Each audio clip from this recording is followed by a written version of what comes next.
Quando a gente pensa em imagem pessoal, naturalmente a aparência vem à mente. Roupa, cor, estilo, sapato, acessório, cabelo, maquiagem, unha. E tudo isso importa? Importa. Mas imagem pessoal é um conjunto que transcende, que ultrapassa, que vai além dessa fachada. Imagem pessoal é toda a informação que você carrega e transmite. É esse conjunto de elementos visíveis e audíveis que você entrega. É a mistura da sua aparência com o modo como você se comunica, se relaciona, reage, interage com o mundo. E hoje eu quero abordar especificamente a questão da comunicação. Meu nome é Carol Lopes, eu sou consultora de imagem com formação em psicologia junguiana e nas redes sociais eu sou Diário de Vestir. A gente precisa conseguir se comunicar com clareza, de forma falada e escrita. Por quê? Porque você não é um manequim. Porque não basta estar no mundo com uma imagem adequada para o seu nicho profissional. Porque a vida acontece na interação. Viver é interagir, negociar, dialogar continuamente, constantemente, sem parar. Para dar uma ideia numa reunião, para oferecer um serviço, para dar um conselho quando solicitado, para explicar um sintoma numa consulta, chamar atenção quando necessário, viver sua sessão de terapia, conseguir se confessar. Tudo isso acontece na medida em que sua comunicação permite. Tudo isso acontece de maneira proporcional à qualidade da sua comunicação. A gente, como sociedade, investe tanto em implantar coisas em nós. De cílios a unhas, de cabelo passando por faceta nos dentes, ao silicone. E eu não estou criticando nada disso. Eu estou aqui hoje fazendo um apelo para que a gente ultrapasse essa dimensão da fachada e implante outras coisas. Que a gente implante palavras no nosso vocabulário, que a gente implante correção gramatical, que a gente implante uma dicção melhor, uma projeção de voz melhor, que a gente implante a capacidade de escrever corretamente textos básicos, textos curtos. E o legal é que dá para fazer esse implante. Assim como se investe tempo e dinheiro, né, em estética, roupa, aparência, muito tempo e muito dinheiro, dá para investir na dimensão das habilidades de comunicação. A gente não aprende outro idioma? Por que não elevar, melhorar, ampliar o nosso próprio? E não, eu não estou vendendo nenhum curso. Mas esse tema tem me preocupado porque eu tenho visto jovens profissionais com bela fachada, com diploma universitário na mão, ali no limite mais baixo, mais raso da capacidade de se comunicar, de forma escrita e falada. E eu acho isso tão preocupante. Talvez na sua bolha todo mundo se comunique super bem, mas a gente convive no mundo e de onde eu estou olhando, a comunicação está muito, muito prejudicada. E eu não estou falando de estatística de redação do Enem. Eu estou falando do indivíduo ter dificuldade de explicar um problema, de fazer um relato claro sobre uma situação, de escrever uma mensagem que não cause mais confusão do que se não tivesse sido escrita, gravar um áudio de forma objetiva, coisas bem básicas do cotidiano. Tem um filme antigo da década de 60 com a Audrey Hepburn, que fez Bonequinha de Luxo. O filme se chama My Fair Lady. Um aristocrata intelectual conhece uma vendedora de flores super simples e faz uma aposta com um amigo que ele vai conseguir transformar essa moça numa dama.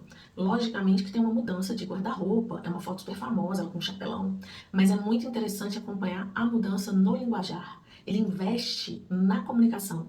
E da década de 60 para cá, a gente tem sido levado a crer que a mudança de guarda-roupa basta.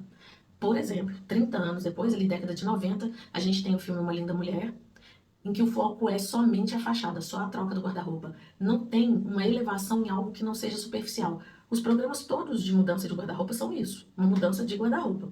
E isso vai influenciando as nossas escolhas, porque a gente começa a acreditar que a mudança exterior é suficiente, e não é suficiente. Eu estou falando que é para se comunicar com o português do século XVII? Não. Não tô. Eu estou falando de uma comunicação normal, que tenha correção gramatical, que tenha lógica, que tenha clareza na construção das frases, que tenha riqueza de vocabulário, acompanhada de projeção de voz, de dicção. Talvez você precise de aula de português. Talvez seja fono. Talvez seja curso de oratória, de teatro. Tem vários profissionais que atuam nessa área, que podem auxiliar. Tem um curso excepcional do Roberto Malha, ele é diretor de teatro, que se chama Encontre Sua Própria Voz. Talvez você precise ler mais livros para implantar mais palavras. Eu lembrei aqui agora do CPT, Escola de Teatro da Jordana, lá em Belo Horizonte. Essas habilidades precisam entrar no investimento na sua imagem pessoal. E outra coisa, o que você consome nas redes sociais impacta no que você entrega. Parte do tempo que você tem dedicado para consumir dezenas, centenas de vídeos de 15 segundos, que além de não agregar nada na sua vida, ainda te viciam em dopamina e vão derreter no seu cérebro, dá para redirecionar esse tempo para ouvir um podcast, uma entrevista de um tema que te interessa. O formato mais longo de conteúdo ele é melhor, porque ele aprofunda os temas. Para aprofundar um tema, necessariamente tem que ampliar. Além de argumentação, vocabulário, raciocínio e tudo isso, vai agregando em você. Você pode escolher ouvir aulas, entrevistas, homilias, pregações, cursos, está tudo na nossa mão. Não se trata assim de sair das redes, né? Você não precisa romper, mas de fazer melhores escolhas. Ah, Carol, mas hoje a inteligência artificial escreve tudo para mim. Meus e-mails, minhas mensagens, minhas propostas. Mas olha, Eu te pergunto, ela fala por você? Muito cuidado, gente. Porque se você não escreve mais nada, você vai ficando oco de conteúdo. E na hora da interação que exige a sua presença humana, integral, responsiva, respondendo, né, ali na dinâmica ser humano com ser humano, a inteligência artificial não vai te socorrer. E aí, quando a fachada desmorona, porque a proposta bonita, que não foi você que escreveu, ela não se apresenta sozinha, ela não se sustenta sozinha. Exemplo, você pede pro chat GPT escrever uma mensagem de cobrança usando bastante pressão. Vamos fazer um teste? Bora lá. Você vai fazer o seguinte pedido. Escreva um e-mail para um cliente inadimplente a 60 dias. O tom pode ser firme, a fim de pressionar o cliente e obter o pagamento.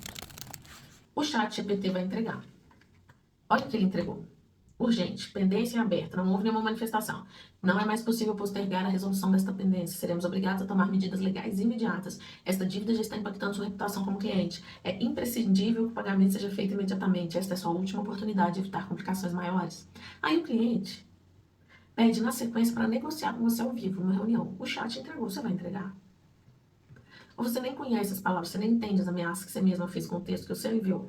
Você vai pedir desculpa pelo tom, você vai recuar, dizer que não era bem isso, que é, sabe, que é culpa do chat GPT que foi tão agressivo.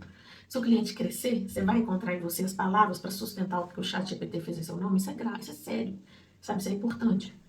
Fato é que quando a pessoa domina essa comunicação, que deveria ser a básica, ela perde a vergonha. E como que isso impacta, gente? Muita gente com vergonha de fazer uma apresentação, de fazer uma pergunta, de dar uma ideia numa reunião, de oferecer um serviço, de abordar alguém que você admira no seu nicho profissional e pedir um conselho.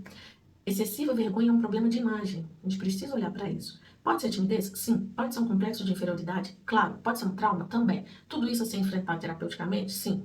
Mas também pode ser fruto da falta de técnica, dos elementos ali para se comunicar. Se a gente comparasse a comunicação à construção, as palavras seriam areia, cimento, tijolo. São uma dimensão que antecede a fachada. A frase de abertura do Evangelho de João é: no princípio era o verbo. Logicamente que esse verbo aqui não é o que a gente julga, né? O amo, tu amas, ele ama. Mas essa ideia de que a palavra antecede o existir. Essa ideia deveria ser importante para nós, para que a gente se importe com essa dimensão da existência. E ao longo de toda a escritura, a gente vê a palavra poderosa, transformadora, miraculosa. As habilidades de comunicar, quando alinhadas, elas elevam a imagem, elas impulsionam a vida como um todo. É um catalisador. Você, ao comunicar bem, você ganha voz, se você é ouvido, portas se abrem, oportunidades aparecem. E uma coisa muito importante, que eu pensei aqui agora, saber comunicar inclui saber calar. Entender os ambientes e situações em que não é para falar. Mas eu acho que eu vou dedicar um outro vídeo ao silêncio. Mais uma dimensão da importância, né, de se comunicar, que eu queria abordar especialmente pensando em mulheres. Palavra é defesa, comunicação é escudo e a vida é combate. Já dizia Gonçalves Dias na canção do Tamoio. Nesse combate é preciso que a gente esteja prontas para conseguir relatar uma situação de opressão, de abuso, de violência, que muitas vezes não é literal, não é física, não vai ter olho roxo, não vai ter braço quebrado. São microagressões, nuances, expressões, com sutileza. Para pedir ajuda é preciso explicar o que está acontecendo. E para explicar é na palavra. Fazer um relato de um assédio moral no trabalho, de uma violência psicológica, é preciso estar munido de palavras. Ah, Carol, sofrimento não se explica. Sentimento não se explica. Explica sim. A gente vai se munindo de palavras que somadas explicam. Cada tijolinho ali vai construindo um cenário e facilita uma queixa, uma denúncia, um boletim de ocorrência, um testemunho em audiência. Eu costumo dizer que o verdadeiro empoderamento é a comunicação. E eu quero finalizar com um texto muito, muito lindo do Pablo Neruda, que é uma ode às palavras. Esse texto chama A Palavra, está no livro Confesso que Vivi. Quero compartilhar com vocês um trechinho, vamos lá. Sim, Senhor, tudo o que queira, mas são as palavras as que cantam, as que sobem e baixam. Prosterno-me diante delas, amo-as, uno-me a elas, persigo-as, mordo-as, derreto-as. Amo tanto as palavras, as inesperadas, as que avidamente a gente espera e espreita até que de repente caem, vocábulos amados. Brilham como pedras coloridas, saltam como peixes de prata, são espuma, fio, metal, orvalho. Persigo algumas palavras, são tão belas que quero colocá-las todas em meu poema. Agarro-as no voo quando vão zumbindo e capturo-as, limpo-as, aparo-as, preparo-me diante do prato. Sinto-as cristalinas, vibrantes, ebúrneas, vegetais oleosas, como frutas, como algas, como ágatas, como azeitonas. E então as revolvo, agito-as, bebo-as, subo-as, trituro-as, adorno-as, liberto-as. Deixo-as como estalactites em meu poema, como pedacinhos de madeira polida, como carvão, como restos de naufrágio, presentes da onda. Tudo está na palavra. Palavras são necessárias, palavras são oportunidade, palavras são defesa. A dimensão da comunicação na sua vida importa. Implantemos palavras. Me siga no Instagram, @diariodevestir, e se inscreva aqui no canal. Até!